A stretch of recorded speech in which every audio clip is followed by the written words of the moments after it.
The following episode of the Maui Chamber of Commerce's Business Matters was originally broadcast on July 23rd, 2024.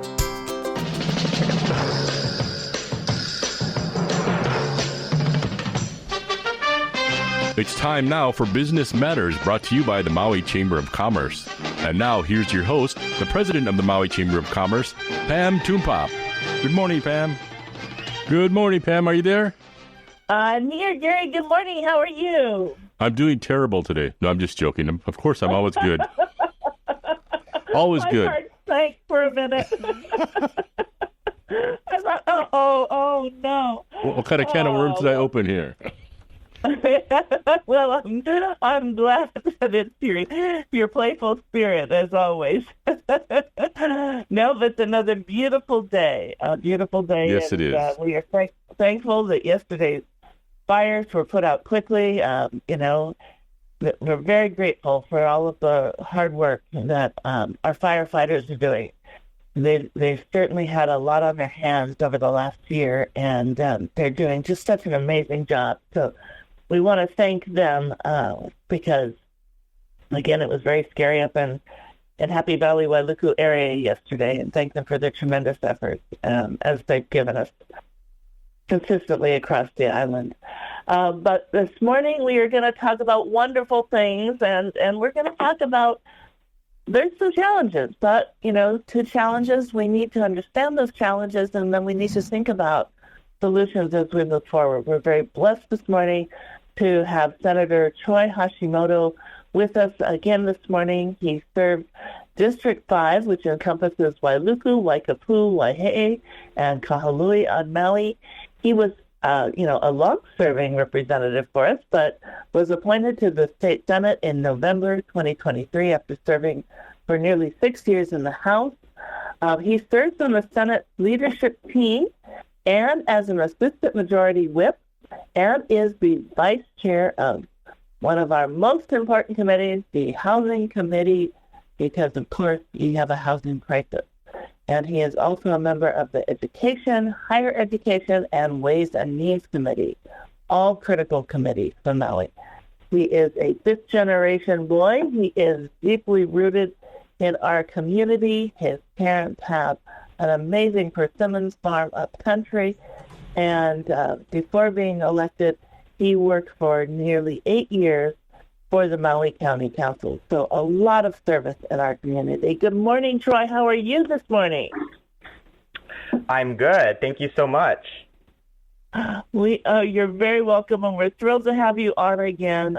You have been such a tremendous leader and really deeply involved in critical issues. I know moving from the House to the Senate was a move, but you jumped right in and were appointed to great committees, which we're thrilled to hear about. And we've got a lot to talk about because there's so many things in play. But you and I were talking briefly on Saturday about insurance and what's looming, on the insurance horizon, given all that's going on. Can you share a little bit about this state of, I'm going to call it a crisis on insurance if we don't come up with solutions? Yeah, I think it indeed is a crisis at the moment, and I think people are beginning to feel it. I think from their pocketbooks, I think, when you go out and try and get new insurance, people are having a tremendous difficulty trying to get insurance for various things. I think the area that is having the most trouble right now, though, are for larger scale buildings, whether it's condos, apartment buildings. Those are the ones that are feeling it the most. And I think I've gotten quite a bit of emails of people concerned because I think, in these particular cases, they were actually able to get insurance, but it's very much more in terms of cost. And so I think that has been a hardship for a lot of people because of the increase in cost. I think there is this preconceived notion that it is caused because of the Lahaina fires, but I think the reality is that it's actually been happening for quite a while now because of looming factors throughout the United States because of many of the natural disasters. I think the Lahaina fires made the problem worse. But I think this would be happening whether the Lahaina fires occurred or not. I don't know if it would be it would be a little less, but I think it's definitely a big crisis because of the looming factors that in the market. And so I think now we have this issue where I think prices are just really high if you can get insurance.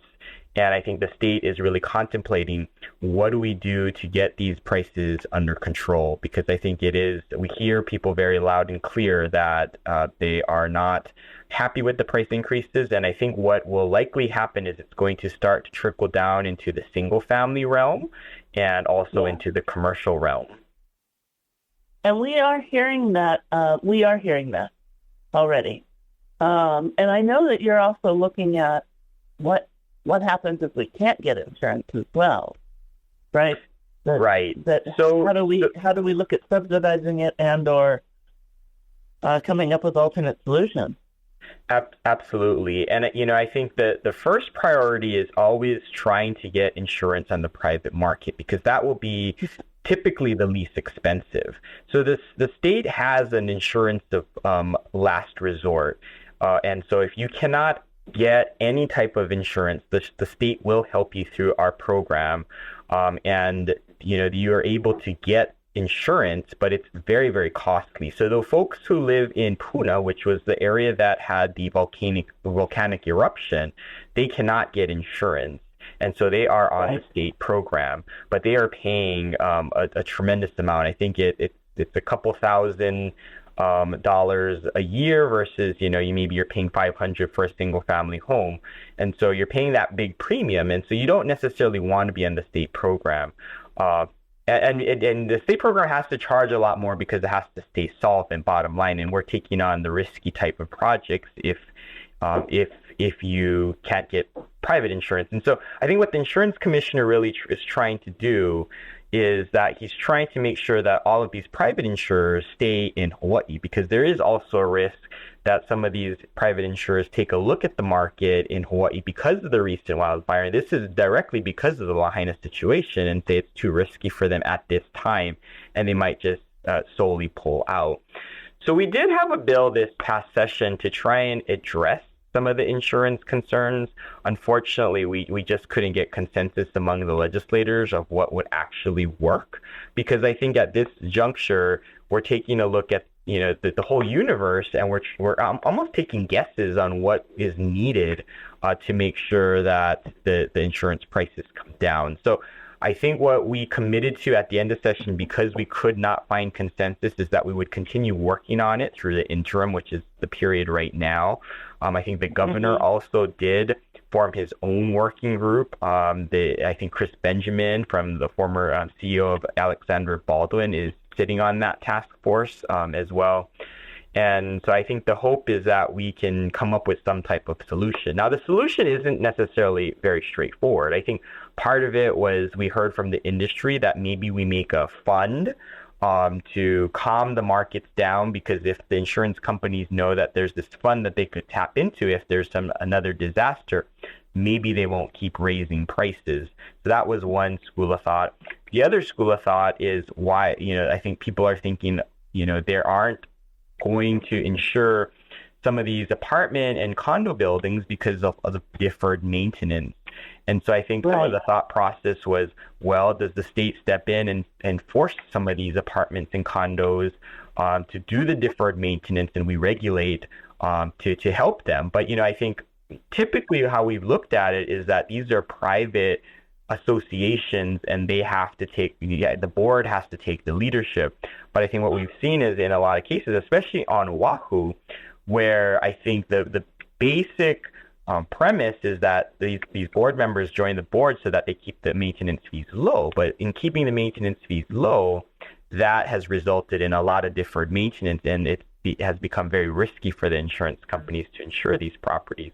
So that's another bill that's on the table. But I think when you take a look at regulating homeowners associations, you open a whole nother Pandora's box of things of how you actually implement that. And if you make being an association director so difficult, people just simply won't want to join the board. So it's fine. It's striking this balance, understanding what the private insurance companies really are looking for to continue insuring the people of Hawaii, and it's figuring out how to minimize the risk for these insurance companies. And of course, if they still don't want to insure, then we're going to have that insurance of last resort. So right now, we only can, as the insurance of last resort, we can only insure single family. And so I think the thought is well, because the problem is within the apartment and condo units, maybe we have to expand it. But we also don't cover hurricane insurance either. So we have to take a look at that as well, because just in case private insurers are not going to insure hurricane as well. We're hearing a lot of that. Yeah, absolutely. And of course, deep concerns over how insurance companies were viewing the Lahaina wildfires, and saying, well, it was the winds from the hurricane, not the fires, so then you didn't have hurricane insurance. So we've heard some of those issues, which are really tragic after a disaster. So yeah, this is a huge issue, and it's coming up for us very much so locally right now as we're looking at the STRs and the Minatoya list and looking at conversions of apartments and hearing from our construction industry of Maui as well as others that, again, as they get to see some of these reserve studies for maintaining and holding up these apartments and condominiums, the amount of work that's needed to be done and underfunded reserves. And they're saying it's a big issue that we are going to have to contend with, because, as you point out, for a long time, the boards have tried to keep the maintenance fees lower, trying to make it affordable for the unit owners. But we have some looming maintenance that we saw. We're in Florida, buildings just came down without repair and maintenance. They crumbled to the ground. So this is a critical issue. And then we've got some that are shoreline as well, and big issues there. So, wow, a lot on your plate. And I think it is the basis on.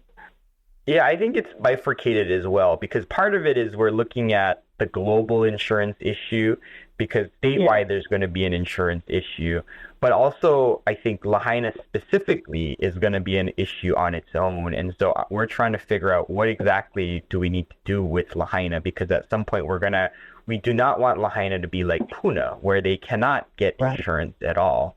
And I think for those who are listening and know people in Lahaina, I think that is a really big conversation that people who are rebuilding need to have. And I'm not sure the county has fully had this conversation with a lot of people yet, but I think they're going to have to build back better, right? They're going to have to check with insurance companies to see what will you insure in my rebuild, right? And how can I rebuild so that you may insure me in the future? Because as I said before, if you continually stay on the state insurance plan, it's going to be way more costly than private insurance. And so your goal is to get private insurers to insure you, but that may take changing up maybe your roofing shingles, putting up different fences, fire resistant kind of things, making sure that you have the setbacks within your yard. And so it probably is not building back exactly how your house was in the past, because you could do that. It's just a matter of you won't get insurance. And to me, that's from a longer term perspective, you have a lot of challenges. So I think we're going to have to thoughtfully work with the county, and also, make sure that there is assistance available to make sure that all those people looking to rebuild have all of this information before they decide to embark on a very costly endeavor of the rebuild. I think you bring up an excellent point. And for all of those listening, depending on where you are, for those of you who've lost your homes and you're looking to rebuild, depending on where you are in the process, it's not too early. It's never too early to reach out to your insurance agent and start talking about what you can do. And going without insurance is not a sustainable solution. Because we've also seen the wildfires from 2018. And sadly, there were some projections from these fires that if we didn't do certain things, we could see an escalation, which we have. So we want to make sure that we get people insured, and we want to make sure that you are building back better because we want to give you the most security you could possibly have. And there are newer technologies and things that can be very helpful. And of course, it was an aging plantation town. So a lot of really old structures. So this is the time to correct that. So, Troy, I think you're absolutely right. Like now. That's Start right. talking to your insurance agent now, asking them to, talk to your builder about new and innovative products that are more fireproof. Look at the ratings on your roofing materials. They all rate them for things like fire and wind, and miles per hour on wind. So this is a time for us to get really educated on these issues because it's going to be a thing of our future that we're going to have to really understand and prepare for. Absolutely. Well, and speaking of Lahaina, I know that this session was a great deal about Lahaina. All of the legislators across the state really rallied to look at what happened in Lahaina and to provide tremendous support. So can you share with us, some of those things that, were highlights of the efforts that, made great strides? I know that there was a lot of funding that went into this, as well as some of the concerns and things that we're going to have to look at moving forward, and how we continue to shore up efforts to rebuild as quickly as possible, get people back to normal lives, get them back with their pets, and unified and comfortable as we redesign, rebuild, re-envision Lahaina. Yeah, absolutely. I think this past session was a lot about Lahaina. I think there was a lot of ideas thrown around. I think there was a big setup for future years. I think the biggest wins for us on Maui was, of course, the funding that we were able to secure, and it went into a lot of different pots to do different things. I think one of the first things that people really want us to focus on is this vegetation management. And I think it was on highlight again yesterday, at least in Wailuku, where there was another big fire where people had to evacuate. And I think the point is well taken that I think globally throughout the state, not only Maui, but we have to make sure that we are ready for the fire response. And so I think a good chunk of our the money we went to making sure that we're shoring up the various departments that respond to wildfires, making sure that they have the machinery to clear debris, make sure that they can do more preventative maintenance, making sure that we have more people to cultivate our lands and make sure that we aren't letting it go fallow and have all of this dry brush. I think we have a lot of land holdings in West Maui, and we do have, again, across the state. The state is one of the biggest landowners, and so it is a big task and a big ask. And so we need to make sure that is fully funded. And so I think that was very important to us. I think we, probably when a lot of the cutbacks happened was in the last recession back in, 08 to 2011. And then we've just never fully restored a lot of things. And so until you have something that like this, you needed to double down. And so I think at least that's in the works. Now the hard part is finding the bodies, right? I think we can put in all the positions and put in the money, but I think the big thing about state government is we just have a ton of vacancies that we have to work on. And so that is the next step, is the implementation. So that's one aspect to it. I think we spent a lot of money into making sure that we have the temporary housing structures ready. So I think you probably are hearing a lot about the state project of temporary housing that is in the villages of Leali'i area, near Hawaiian Homes, near the Civic Center. So that is going up. We spent over $100 million to get that infrastructure set up. It's very hilly. I think it's not the most ideal location, but it is state property. And so I think the governor and his team decided, well, we should move forward in making that happen, because we will put in the infrastructure dollars, we'll grade the hill, and at some point in the future, we can turn that over to the Department of Hawaiian Homelands for their future build out of the village of the Leali'i. And so we are preparing for, I think what you could say is kind of the FEMA cliff, we know that a lot of people will be displaced once the FEMA funding runs out, because when you talk to FEMA, their commitment is to the people that are trying to rebuild. But when you take a look at the statistics of Lahaina, a lot of the Lahaina folks who are living there were renters, right? And so FEMA will only give you a specific period of time for assistance, and then there will likely be a FEMA cliff. And so at least these temporary structures will be able to house those once the FEMA, the FEMA funding is over, and we have this middle period of that we're still trying to rebuild the inner core of Lahaina. And so that is an important aspect for us to make sure that housing, interim housing solutions get done. But we also are really focused on making sure that our long-term housing is being worked on. And so I think in collaboration with the Public Housing Authority, the Hawaii Housing Finance Development Corporation, and also Hale-Maho'olu, I think one of the first projects that we're focusing on is the rebuild of Front Street Apartments. Right across the street from Front Street Apartments was the Hawaii Public Housing Authority development, and then right next door was Lahaina Surf of Hale-Maho'olu. So that is the state's commitment to long-term housing. And so I think those, in combination, all those things were very important to make sure that we get off the ground, and making sure that was fully in motion, because the permanent housing is likely going to take a lot longer than this temporary housing. And so we need to start now to make sure that is happening. And then, of course, we made a commitment to the county, and the county wasn't fully happy with us in terms of what we gave them, but we gave them about over $60 million in assistance for their infrastructure rebuild. And so we allowed them to use the state's line of credit to, pull some of this money out in general obligation bonds to help with the infrastructure rebuild, sewer, wastewater, water.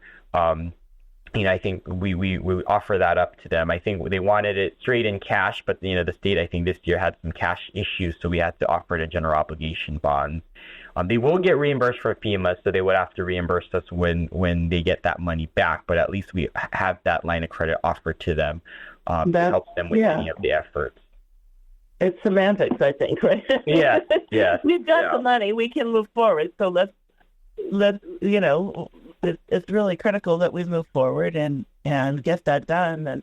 And I'm a little bit worried about, you talk about the renters, and unfortunately, our rental market, because of how FEMA put people in the condo sales and the amounts they were paying, has dramatically changed here, and for the worse.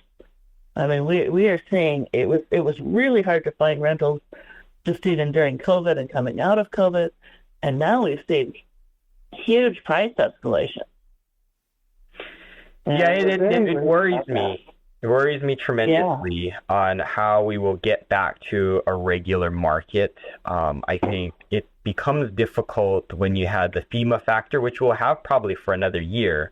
But I think at a certain point, we're going to have to get the market under control, because I think it is artificially inflated, especially likely in the West Maui area, because I think what we've heard a lot is that's the highest in demand is the West Maui area. Yeah, very much so.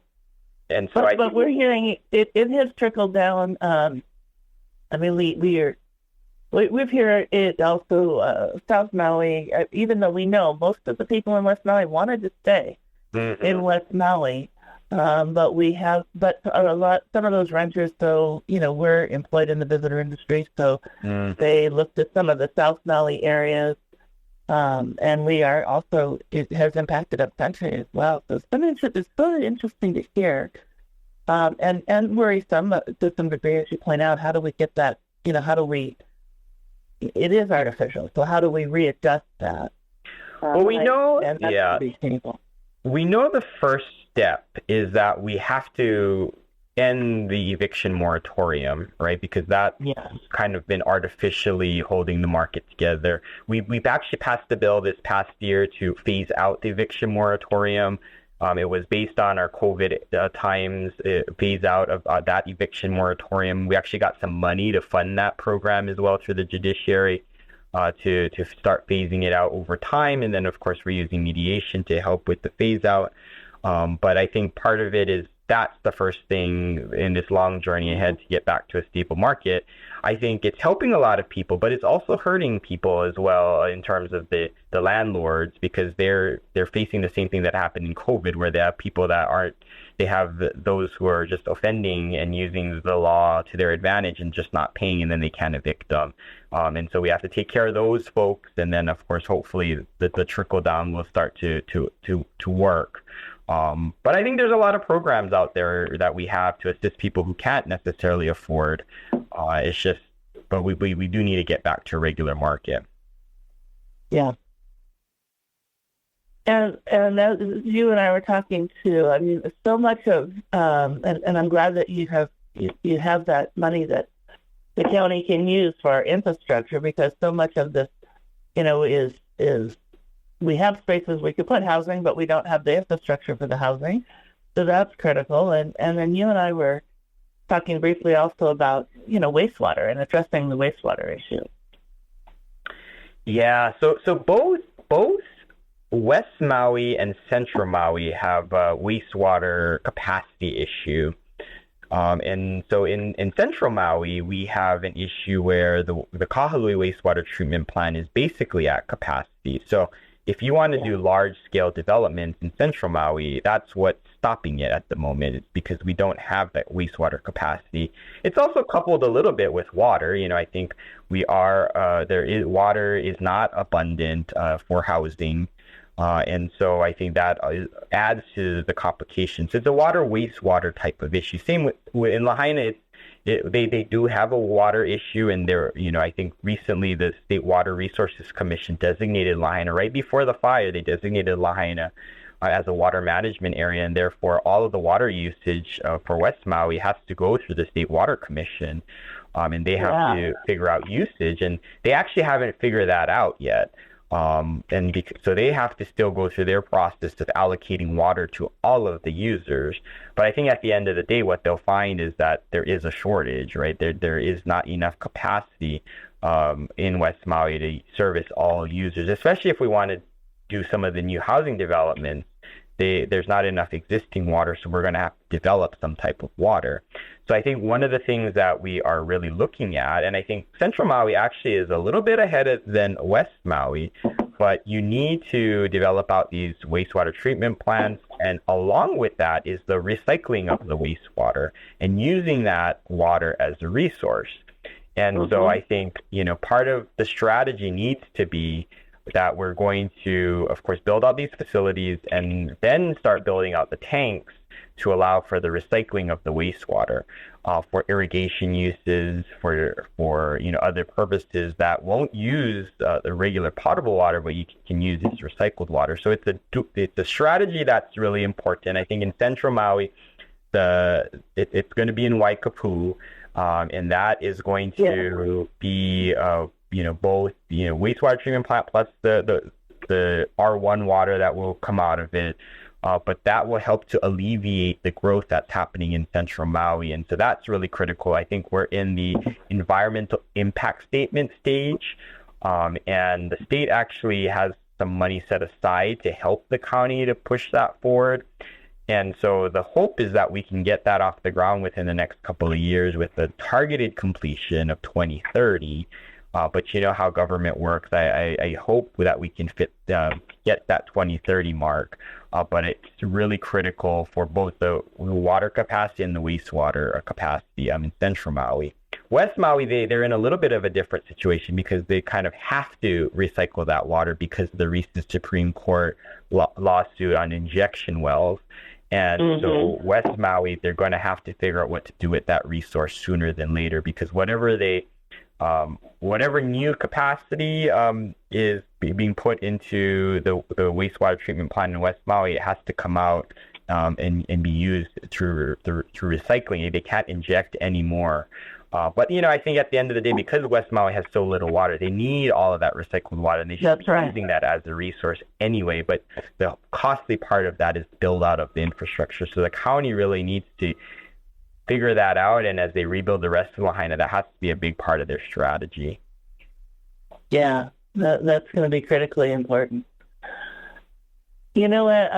I know that with all this, I mean, there's so much that we're talking about, and when you think about these critical things that uh, people also forget, Kahului is our treatment plant is right by the harbor, which has long been seen as problematic as well. Is there money in there for hardening that? I know that we're thrilled to have the new expansion up in Waikapu, but is there also money in there for hardening what's going on in Kahului? There is no solution for Kahului in terms of hardening. I think there is some thought of potentially at some point phasing it out.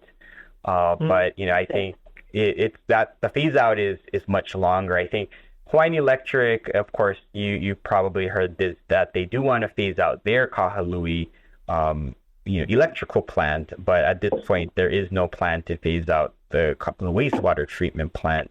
And so we're going to have to make sure that we move expeditiously, because I think as the sea rises and there's more, things that happen at the shoreline, we want to make sure that our plant, does not go offline because of a storm event or some type of, some type of wave event. And so I think this is prudent to make sure that we at least get a second plant online, and then hopefully we can then start to figure, okay, do we start to harden or decommission what's happening at that Kahului harbor or in Kahului area? Yeah, it's a big issue. The other issue that from a sustainable solution we've long looked at is we're the only major neighbor island that has one commercial harbor. As we look at rebuilding Lahaina's harbor, is there any thought? I don't know that we want to make it a major commercial harbor. I'm not necessarily suggesting that, but is there a thought for maybe some sort of expansion that in an emergency it could also help to serve to some degree in that capacity if Kahului Harbor was shut down? Yeah, no, I think it's something we'll have to think deeply about. I think, as we move forward with the rebuild of, West Maui, one of the big things is how do we reimagine that current harbor? Because part of it is, I think the thought is we cannot likely rebuild King Kamehameha the third right on the beachfront if you because of just sea level rise. It was some of their buildings were just right on the beach, and so I think there's a thought process of relocating it somewhere else. Although I saw the survey, a lot of people want to rebuild it in the same location, but I think my question to everyone is, well, if with sea level rise, is that the most prudent thing to do, to rebuild in that same location when we know, maybe in 10, 15 years, we're then going to have to make the campus smaller and get rid of all the buildings that we just rebuilt. And so I think part of the conversation is likely headed toward that here, at least here at the legislature, is relocating it, but reimagining that school site to see if we can figure out some type of, partnership with the community to expand that harbor area. There's still a lot of people who want, boat slips. And so as we do that, is there opportunity there to reimagine what capacity that harbor has in commercial use or emergency use to supplant what's going on at Kahului Harbor, just in case, as you said, something does happen. Because the reality is a lot of the things that we use on a day-to-day basis is shipped in those mats and containers, and people should really take a look at what comes in a container. It's amazing, I think, and the sheer volume is hard to actually imagine how much comes in to keep us sustained. So I think your point is very well taken. Yeah, it's one of those things that as we look to our future, we really have to kind of assess, all the things that are going on in West Maui, but also all the things that are going on in other areas of our island that have been historically limiting factors or challenging factors should we have a major disaster. And so that again is one of those other critical points. And of course, you mentioned HECO and the challenges again with their power plant and the modernization and things that they need to look at as well. It's going to be critically important. Yeah. I know, speaking of HECO, there was the bill on this issue of, these larger companies and in a disaster such as the one we just had with the wildfires, and the losses that we went through and all of the rebuilding that needs to be done. There was a bill to look at how to help build out PICO and some of the other players in the bill, I think, including, county and state and others. Can you talk about that bill and what some of the key premises were and what some of the discussion was, why it didn't pass? Yeah, so one of the biggest things that we spent a lot of time on was what to do with Hawai'i Electric. And I think it is a big question because we only have one utility in the state. And, or at least for all the other islands, except Kauai. Kauai has their own utility, but it's, that's the co-op. And so it's owned by the ratepayers, but the rest of Hawaii is run by HECO. And I think HECO, as you can probably just turn on the radio and turn on the TV, and there's just a ton of ads that are going after HECO because of the line of fires. And so as a result, I think they have gone into junk bond status, so they don't have an ability to borrow capital to do things that they need to do to make sure that the grid is stable, and so they are kind of hurting. And so I think they came to the legislature very concerned about that and needing the ability to reestablish that line of credit so that they can continue their work to maintain the grid. And so part of it is, I think we took a look at what other states were doing, especially California, and how they dealt with their utility during a disaster like this. And so what essentially HECO was asking the state for was they were asking the ability to kind of create a fund that they can borrow off of. And I think the amount that we heard was could be $1 billion to $2 billion.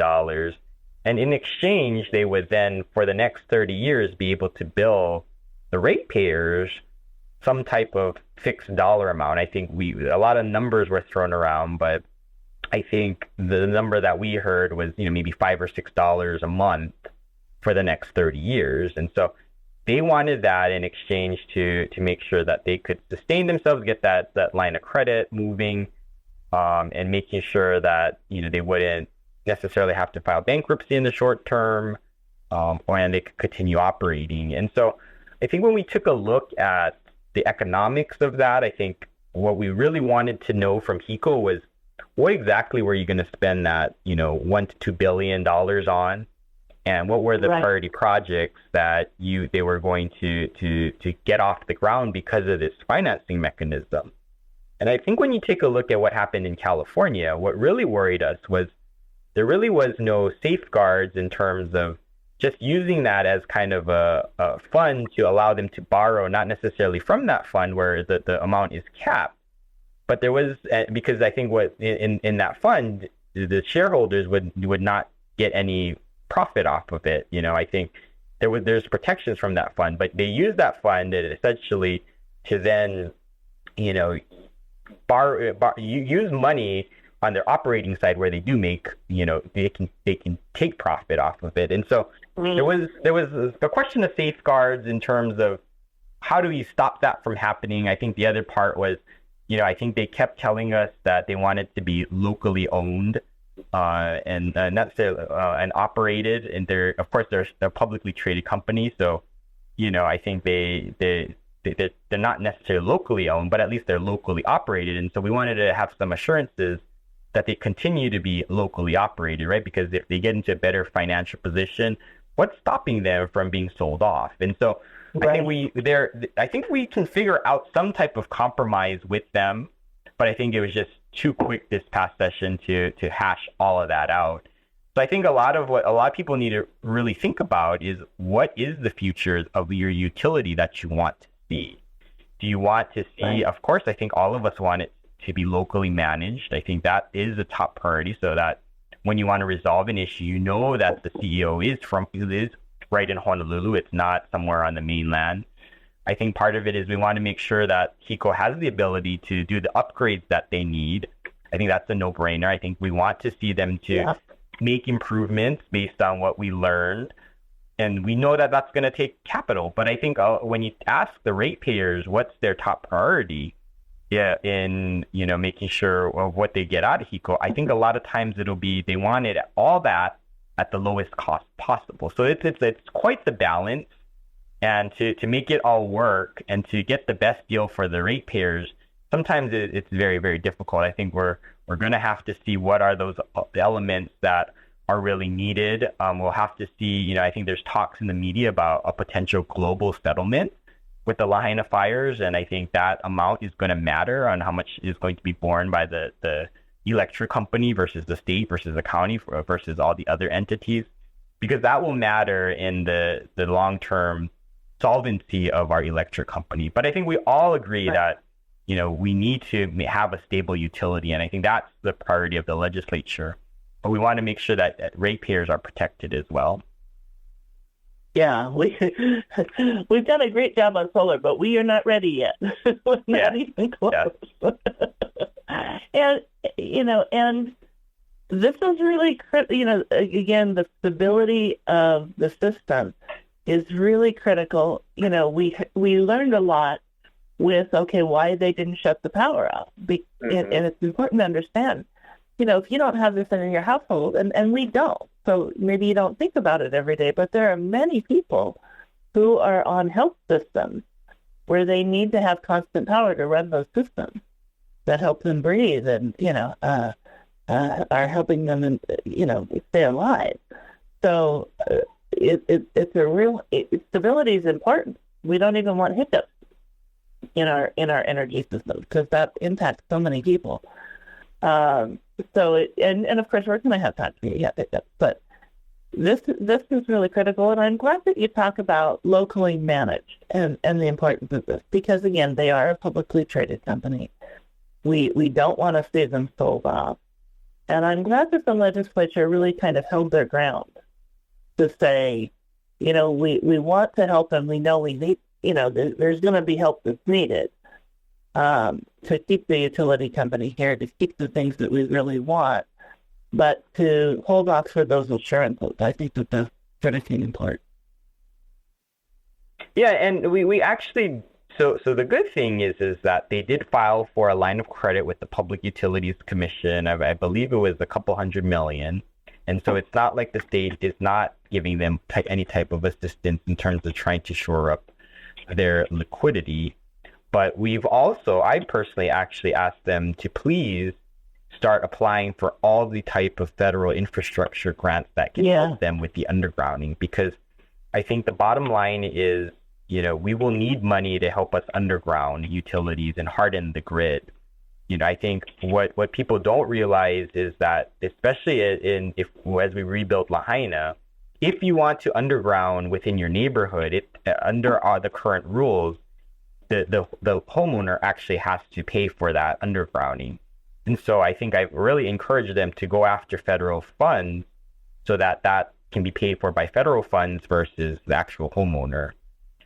Because I think the hardening and the undergrounding is very important to a lot of communities, but I don't know if they realize that they likely will have to pay for that without any of the federal funds. Yeah. Yeah. And that is really important. And again, yes, and until we do that, what has happened with they had funds, and of course I know they had a plan to roll it out, and we just never got there in time for the wildfire. Are they still looking at hardening the poles and going with metal poles versus wooden poles? So so the president did announce that they would get some federal funds out of, I think, one of the recent pots of grants that they were issuing. They actually applied for that before the Lahaina fires, and I think once the Lahaina fires happened, they expedited that and gave them the award. But I think when you look at the fine print, it's not necessarily just for Lahaina. I think it's statewide, and so I think there is probably some intention to use some of that on Maui, and I think more of it likely will go to Maui than before the fires. But I think the hope is that they strategically select with whatever funds that they have to start making those necessary improvements. But I think there's going to have to be a very deep discussion on where exactly they're using the current funds without raising rates, right? Because they will at some point have to pay for some of those bigger scale hardening projects through ratepayers. And so I think we really need to work with them on where that actually happens. I think my discussion with them is, we know that if it's within a neighborhood, likely they're going to want the neighborhood to pay for it. But I said, well, what about just the perimeter of, kind of an area where we know there's vegetation? Can we harden those first? And so, but I think a part of it is they still are working through their big master plan. And I think they're waiting for one big element, which is the county, to kind of give them some, input on where exactly they want to put it. Yeah. Well, and my other side of all of that is there's so many plans in place, and how do we, it's a big issue, and of course it's going to take a lot of long-term planning, but also I'm waiting and looking forward to seeing what comes out of the Maui Economic Discovery Commission and some expedited planning on how we can stage some stuff and get going with our bigger projects. One of which, of course, our top priority for the Chamber is housing. You can't have economic development and diversity without housing, and we've had a crisis for over a decade, which we've worked on. Housing forums in 2017 and 2019. So it's time that we get on with it. There were some great bills passed this session on housing. Can you share some of those with us? Yeah, I think housing, again, had a very big year. I think we've been pushing forward a lot of bills over the last couple of years to make sure that, we make some progress on this big issue. I know the Chamber has taken a lot of leadership in that area. I think one of the big ones that we wanted to make sure that we got done this year was really making sure that we looked at density in particular areas. And so, one of the big bills that we got to the finish line was making sure that you can, on a property in a residential area, you can build 3 structures. And on Maui, you can practically do that, but we wanted to make sure that it was codified for statewide. I think although that you can do those 3 structures, 1 main structure and then 2 accessory dwellings, I think one of the things that we know is going to be an issue is the financing of the additional structure and also the infrastructure. And so we know that it's just a start for having that conversation of more density in the residential areas. I know a lot of people are concerned that, you don't necessarily want to have you have the ancillary issues with, like parking, because once you start to add more housing, you're going to have all those other things. But we wanted to make sure that there weren't barriers. If people want to do that building, that it was permissible. And so we'll see how that plays out. I think what's very interesting is part of it is we have the zoning. The one thing that I always have thought that why people don't do it is just because they don't have enough money to do it. And so the county actually has done a very interesting program, which is they'll give you a $100,000 grant to do an accessory dwelling if you're going to rent it out as an affordable rental for a certain period of time. So that will be very, very interesting to see if we can get some type of, units up through this new program. Because, I think at the end of the day, if you get that amount of money, it makes it a lot more, I think interesting and more worthwhile for you to do versus if you just had to solely do it on your own. So I'm hoping that will move the needle a little bit with all of these factors in combination and working together. But I think with the rising interest rates that we have, I think financing is the most difficult part of any type of housing project. And so we worked out a lot this past year on financing mechanisms, just in a broader system of housing. And so we're talking more about the larger scale housing projects that the state does. We want to make sure that we're using all of our federal tax credits and we're leveraging those tax credits to make sure that we can get the most amount of housing. And so typically what the state develops is low-income housing tax credit projects, and we wanted to make sure that is fully funded. And so we had a bill to clean that up, to make sure that we can use those tax credits fully. One of the big projects that will be coming up on Maui is in the Kahului Civic Center, which is where the community school for adults is located, and also the old MEO. So that's a project that will be coming up within the next couple of years in terms of low-income housing tax credit projects. The other housing project that will be coming up is at the old swap meet site. So that got some funding from this year's allocation. And then, of course, we do have a project in West Maui through Hale Maho'olu, Hale Liloa that will be coming up. And then we'll be working on West Maui to make sure that that trifecta project that we're calling it, which is the rebuild of Front Street Apartments, that gets financed from the state as well. So, I think at least there are things in the pipeline coming, but I think it's a combination of making sure that we can build out the existing housing that we had in the pipeline, but also making sure that we support the private market so that those folks can fully build out their housing, without the huge subsidies from the state. Well, and one of the things that, listening to, God bless the Planning Commission for going a full day and then to 8 p.m. When they first were hearing the Front Street Apartment proposal, in that front, well, the Minatoya apartment proposal, was the need for apartments. And we've discussed apartments before. We've had, apartment projects at the county level that we've looked at in industrial areas, and we had, an option that we looked at and we supported in Kahului. Ultimately, this was after environmental protection because it was in a commercial area, but it sort of didn't pass because of potential housing and potential evening lighting and noise concerns. 1 minute, Pam. Thank you, Gary. But it was great to see, the many people say, hey, we would like apartments. And of course, that's not for everybody. But we also, of course, want people to have feasible housing solutions and ways to move up in our community. Troy, I'm so sorry. I'm going to have to say goodbye. I could talk to you forever. I have to have you on again. No, thank you, Pam, and thanks for your leadership. And always great to talk to you and get into the nitty-gritty of issues. Well, I so appreciate you, and you are so well-versed in the nitty-gritty of issues, and you are doing a tremendous job. And I know you're running unopposed this year, and so we are glad to know that we will have you back in your seat. So thank you so much for being with us today, and to all who joined us. We hope you learned a lot today on Business Matters, and we hope you'll join us again. You can listen in next Tuesday, and you can also listen in on Friday from 12:05 to 12:58. Aloha, blessings, and a hui hou.